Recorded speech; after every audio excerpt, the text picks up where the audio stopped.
రోజున పిసిసి అధ్యక్షులైనటువంటి మహేష్ కుమార్ గౌడ్ గారు ప్రజాహిత యాత్ర అని చేపట్టి గంగాధర మండలంలో మా ప్రియతమ నాయకులు శ్రీ బండి సంజయ్ కుమార్ కేంద్ర హోంశాఖ సహాయ మంత్రుల వారి మీద చేసినట్టు కామెంట్స్ గురించి ఈరోజు సిరిసిల్ల పట్టణ బీజేపీ కమిటీ ద్వారా వారి దిష్టిబొమ్మ దహన కార్యక్రమం ఏర్పాటు చేయడం, అలాగే పిసిసి అధ్యక్షులైనటువంటి మహేష్ కుమార్ గౌడ్ గారు వాస్తవానికి సరే దొంగ ఓట్లతోని గెలిచిండ్రు 8 పార్లమెంటు స్థానాలు అంటుర్రు.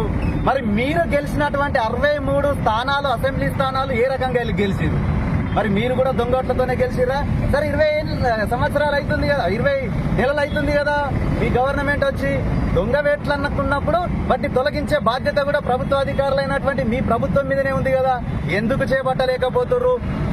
అంతేకాదు అహర్నిశలు ఉమ్మడి కరీంనగర్ జిల్లా ప్రజల కోసం అభివృద్ధి కోసం పాటుపడుతున్నటువంటి మా సంజయ్ కుమార్ గారి మీద మీరు చేసినటువంటి కామెంట్స్ వాస్తవానికి ఉమ్మడి కరీంనగర్ జిల్లా వాళ్ళు దొంగ ఓట్లతో గెలిచిండ్రంటారు. అంటే మా ప్రజలను మీరు దొంగలను చేస్తున్నారా? సమాధానం చెప్పాలి, బేషరతుగా క్షమాపణ చెప్పాలి మహేష్ కుమార్ గౌడ్.